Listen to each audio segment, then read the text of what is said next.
In the heart of Tanzania, where the savanna stretches like a golden lion's mane and the turquoise waters of the Indian Ocean lap at the shore, nestled a vibrant village called Mwanga.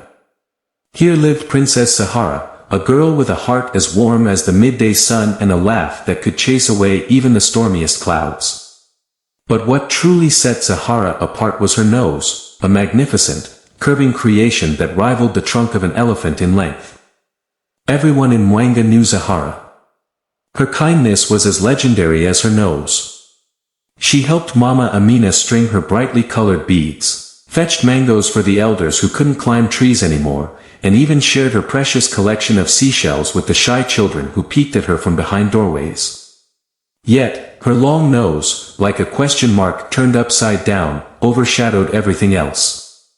Children giggled, hiding behind their mothers' skirts, and suitors, both brave and wealthy, fled at the sight of her.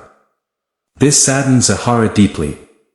She dreamt of finding someone who wouldn't just see her nose, but the spirit that sparkled within her brighter than any gem.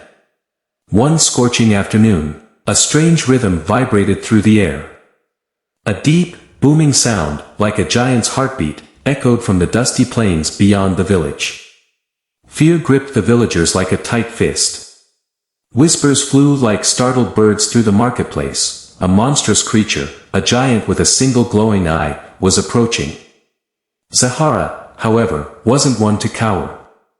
With a bravery that surprised even herself, she climbed the tallest palm tree, its fronds rustling against her dress. From this vantage point, a magnificent sight unfolded below. A towering figure, cloaked in shimmering gold fabric that shimmered in the harsh sunlight, marched towards Mwanga. But it wasn't a monster. It was a young man, strong and handsome, with a single, sparkling golden eye in the center of his forehead. This was Aani, the prince of a hidden kingdom deep within the earth. Aani had embarked on a quest unlike any other, to find a wife, not based on fleeting beauty, but on kindness and a pure heart. News of Zahara's good deeds, like whispered songs carried on the wind, had reached his underground kingdom. Intrigued, Aani decided to see for himself. The villagers, still wary, peeked from behind shutters as Aani entered Mwanga. Zahara, her heart pounding with a mixture of fear and hope, descended from the tree. She approached Aani cautiously, her long nose casting a funny shadow on the dusty ground. "Greetings," Zahara said, her voice trembling slightly. "Welcome to our village." Aani, unfazed by her appearance, smiled a smile that warmed her like the midday sun. "Greetings, kind one. I am Aani, and I seek a wife with a heart of gold, not just a face that shines." Zahara's eyes widened. Could this be true? Someone who didn't care about her nose. She poured out her heart, telling Aani about her love for Mwanga, its bustling marketplace, and the baobab trees that stood like silent guardians at the village entrance. She spoke of her loneliness and the ache in her heart to be accepted for who she truly was. Aani listened patiently, his golden eye reflecting a genuine interest in her words. When she finished, Aani spoke. His voice boomed gently, yet his words carried the weight of a mountain. "Zahara," he said, "your kindness shines brighter than the sun setting over the savanna. Your bravery surpasses that of any warrior I have ever met. You are the most beautiful woman I have ever seen, not because of your face, but because of the light that shines from within you." Zahara's eyes welled up with tears. For the first time in her life, someone saw beyond her nose and saw the true her. News of Aani's arrival and his choice of bride spread like wildfire through the village. The villagers, initially shocked, witnessed Aani's genuine love for Zahara. Shame filled their hearts.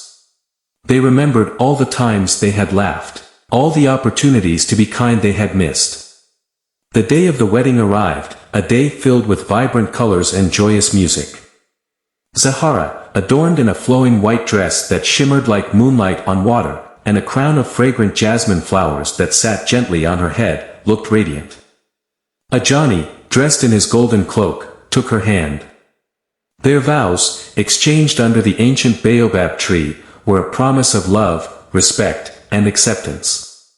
The wedding celebration was unlike any other in Mwanga's history. The villagers, filled with remorse and a newfound appreciation for Zahara's kindness, danced and sang with a fervor they hadn't known before.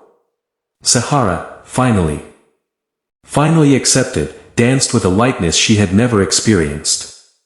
Her laughter, like a symphony for joyful hearts, filled the air. Even her nose, once a source of ridicule, seemed to hold its head high, proud to be a part of such a beautiful princess. After the celebration, Aani whisked Zahara away to his hidden kingdom. They journeyed deep into the earth, past shimmering caves adorned with crystals that glittered like scattered stars, and through tunnels that echoed with the whispers of ancient secrets. The kingdom of Zawadi was a wonder to behold. Lush gardens glowed with bioluminescent plants, waterfalls cascaded into crystal-clear pools, and creatures with shimmering scales and iridescent wings flitted through the air. The people of Zawadi, kind-hearted beings with an appreciation for inner beauty, welcomed Zahara with open arms. Life in Zawadi was an adventure. Zahara learned about the underground world, its history, and its unique customs. She spent her days exploring hidden waterfalls, swimming in bioluminescent pools, and making friends with the gentle creatures that inhabited the kingdom. At night, she and Aani would sit by the glowing waterfalls, listening to the stories whispered by the ancient crystals and sharing dreams for their future. One day, a shadow fell upon Zawadi. News arrived that a neighboring kingdom, ruled by the greedy King Jabari, had begun encroaching upon their borders. King Jabari, obsessed with outward beauty, coveted Zawadi's resources and the kindness that flowed through its people like an underground river. Aani, filled with a determination to protect his kingdom and its people, decided to confront King Jabari. But Zahara wouldn't let him go alone. "My heart won't rest if you face this danger alone," she said, her voice firm. "Together, we are stronger." Aani, touched by her bravery, agreed. Together, they embarked on a journey to King Jabari's opulent palace, a towering structure adorned with gold and jewels. However, King Jabari, blinded by his greed, saw only Zahara's nose and mocked her. He refused to listen to their pleas for peace and threatened to attack Zawadi. Zahara, never one to back down from a challenge, devised a plan. She remembered the stories of the ancient crystals, how their light could amplify sound and carry messages over vast distances. With Aani's help, she focused all her energy on a single, perfect crystal, channeling her desire for peace into its gleaming heart. A sound, like 1,000 voices rising in unison, erupted from the crystal. It boomed across the land, reaching the ears of not only King Jabari but also the people of his kingdom. The message, infused with Zahara's love for Zawadi and her unwavering belief in peace, pierced through their hearts. The people of King Jabari's kingdom, tired of their ruler's greed and longing for kindness, rose up in rebellion. They stormed the palace, demanding change. King Jabari, faced with his own people's disapproval, was humbled. He apologized to Zahara and Aani for his arrogance and agreed to peace. News of Zahara's bravery and her ability to speak through the crystals spread throughout the land. No longer did people laugh at her nose, instead, they admired her courage and her unique gift. Zahara, once an outcast, became a symbol of peace and unity. A princess whose inner beauty shone brighter than any jewel. Zahara and Aani returned to Zawadi, hailed as heroes. They ruled their kingdom with kindness and wisdom, fostering peace and friendship with their neighbors. Zahara, the princess with the giant nose, became a legend, a reminder that true beauty lies not in outward appearance but in the kindness, bravery, and love that reside within. The story of Zahara, whispered on the wind and carried by the glowing crystals, echoed across generations, a testament to the power of a good heart and a truly remarkable nose.